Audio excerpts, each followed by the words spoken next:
Un saludo para todos. Esta ponencia la vamos a enfocar en comunicar para prevenir, análisis de campañas publicitarias y en tiempos de pandemia que hemos desarrollado dentro del grupo de investigación Epilión de la Facultad de Publicidad de la UPB Medellín. Mi nombre es Jaime Alberto Orozco y voy a trabajar con mi compañera Virginia Moreno.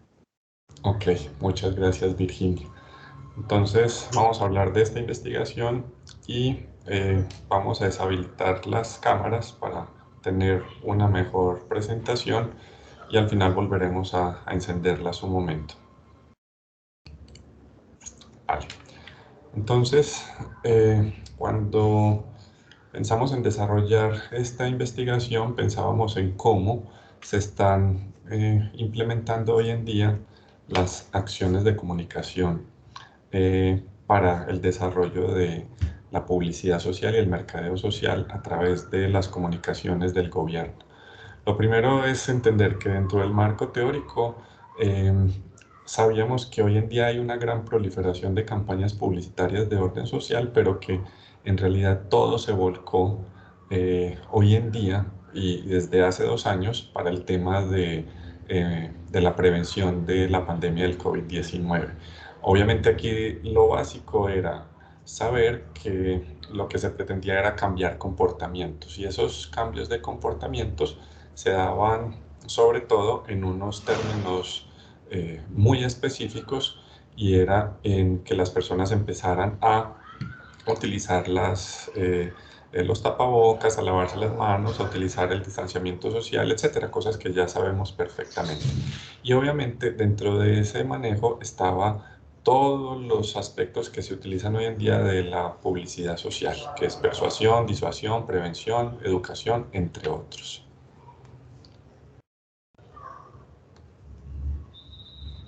Bueno, Virgin. entonces otra parte que se hizo necesario para poder entender cómo está ese relacionamiento entre lo social y ver las personas cómo empiezan a trabajar en los entornos digitales debido a que la pandemia generó muchas conversaciones sociales.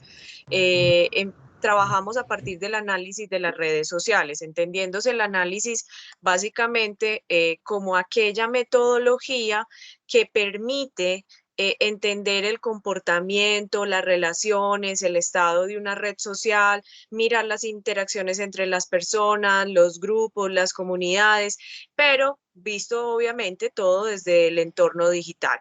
¿Qué se necesita entonces para comprender el análisis de las redes sociales? Se necesitaba entender entonces cuál era la densidad, la centralización, la homogenización y composición, a fin de poder entender quiénes eran los nodos más fuertes, poder entender cuáles eran los sujetos y estos agentes que trasladaban la comunicación de un lugar a otro, porque el análisis por redes sociales permitía conocer esto, o sea, nos permitió entender entonces cuáles eran los agentes de cambio verdaderos en esa comunicación para la prevención.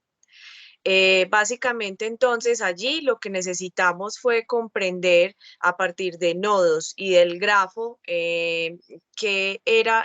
cuál era la pauta más fuerte, cuál era el agente más fuerte y si efectivamente había un engagement o no frente a las campañas lanzadas por los entes gubernamentales. Jaime. Gracias, Virgi. Dentro de la metodología lo que se desarrolló fue una primera parte de revisión bibliográfica, mm, trabajando temas como publicidad social, marketing social, análisis de redes sociales, etcétera. Y después desarrollamos ya un poco el trabajo de campo y el análisis de las redes sociales. Esto, en términos concretos, lo que pretendíamos era un poco analizar el discurso de esas interacciones digitales que se estaban dando en 3 redes sociales principales, que fueron Twitter, Facebook e Instagram. Para esto aplicamos una metodología que se llama el social listening mediante un Node XL, que es una especie de herramienta que permite hacer análisis de todas las interacciones que se están dando en las redes sociales, y para ello pues tomamos las que fueron las 2 campañas más importantes que se utilizaron en momentos en que se inició todo el tema de la pandemia, que era Colombia arranca seguro y Colombia te necesita. Para esas dos campañas se hizo se monitorizaron todas las informaciones a partir de hashtags y de los queries que serían pues Colombia te necesita, Colombia arranca seguro, Colombia te necesita y arranca seguro pues como de las maneras en las que se utilizaban pues cuando se hacían las menciones en cada una de las redes sociales. Bueno, entonces, ¿qué nos encontramos? Básicamente, empezando como de ese social listening, fue como un gran universo de conversaciones. Allí entonces el primer paso frente al query nos arrojó que efectivamente los dos hashtags que más se utilizaban era Colombia arranca seguro y hashtag Colombia te necesita. Básicamente ver en las plataformas que estos dos hashtags eran los que daban paso a las conversaciones. Y entonces, ¿qué nos dice a nosotros? Que ambos hashtags no generaron participación, ni interacción, ni aceptación.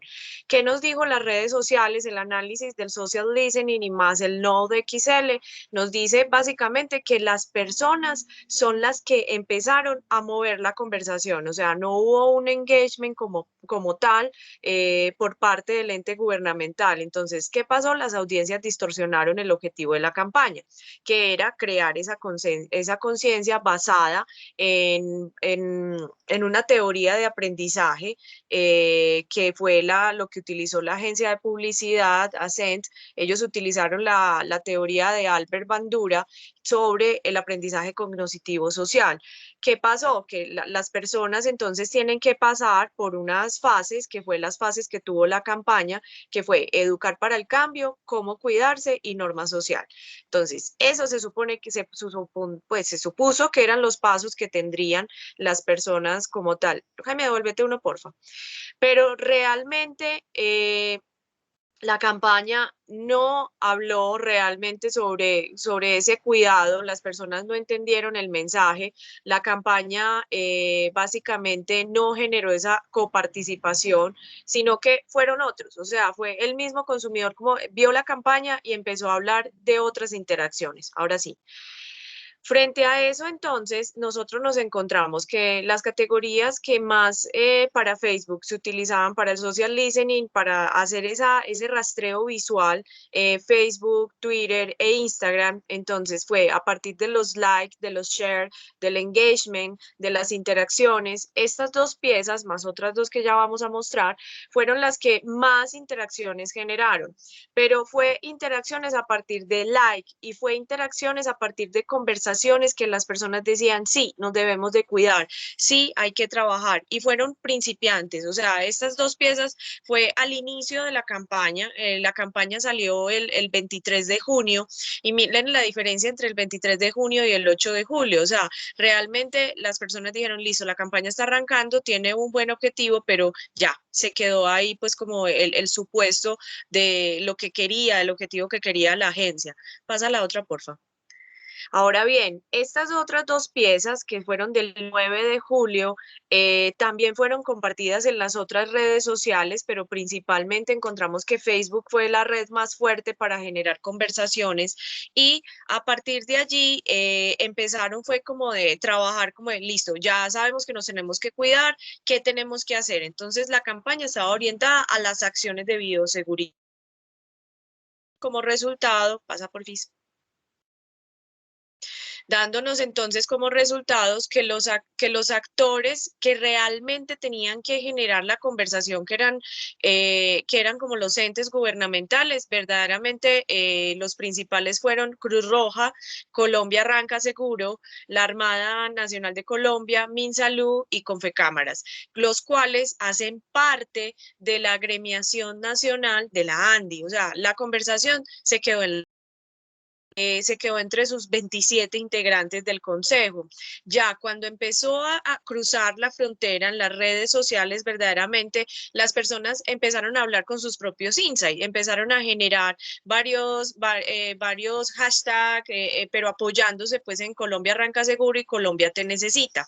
¿Cuáles fueron pues como esas conversaciones que empezaron a dar las personas? Las personas empezaron a decir, hay que lavarse las manos, hay que trabajar el distanciamiento social, usa el tapabocas, lavados de mano frecuente, pero esos fueron lo que las personas, los consumidores generaron, es decir, hubo una doble vía de conversacional.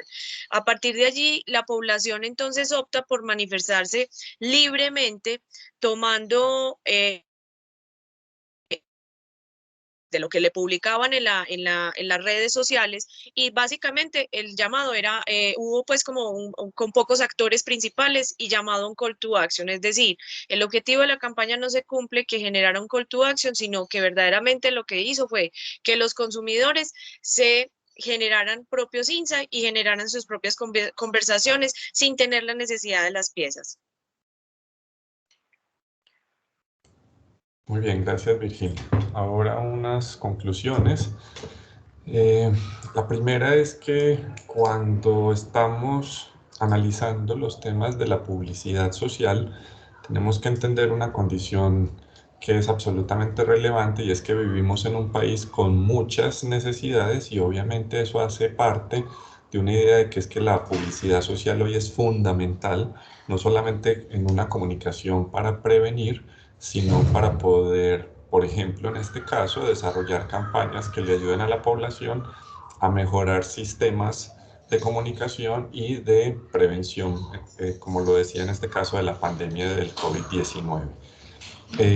Es absolutamente necesario entender que los medios masivos son también absolutamente fundamentales e importantes para la difusión de las campañas, pero a veces también requerimos de la utilización de redes sociales para mejorar esos vínculos entre los agentes de cambio, es decir, los anunciantes y las organizaciones que desarrollan la comunicación, y lo que llamamos en publicidad y en mercadeo social los adoptantes objetivos, es decir, aquellas personas que tienen que reconocer el mensaje y empezar a aplicar esos cambios de comportamiento.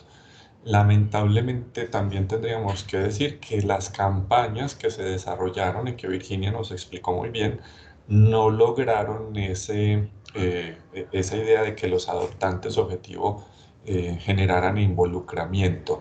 No podríamos decir que si después lo aplicaron o no, pero por lo menos lo que nos da el análisis de redes sociales es que el involucramiento fue muy poco.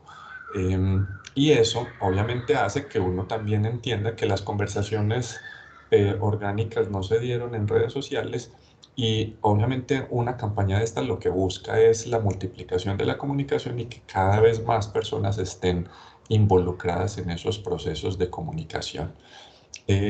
Yo creería, y lo hablábamos con Virginia, que aquí lo básico es entender que lo mejor que podemos hacer es tratar de mejorar muchísimo los procesos de comunicación cuando desarrollamos campañas de publicidad social y de mercadeo social en redes sociales, sobre todo buscando el uso, por ejemplo, de call to action, de influenciadores, de formas de que involucremos a la comunidad y a los ciudadanos con este tipo de campañas, y obviamente ahí lo que tendríamos que buscar es mejorar el tema de los vínculos y del engagement, que es pues como esa relación entre el anunciante o ese agente de cambio y los adoptantes objetivos, para que se den en realidad el cumplimiento de los objetivos de la campaña. ¿Ok? Con eso damos por concluida esta presentación. Les damos a todos las gracias por escucharnos, y también por hacer parte pues como de todas las campañas que se han hecho para mejorar los procesos de comunicación en torno a la pandemia. Virgi. Muchas gracias también por darnos el espacio para socializar estos resultados. y esperando que sea de su agrado. Muchas gracias. Pues, gracias.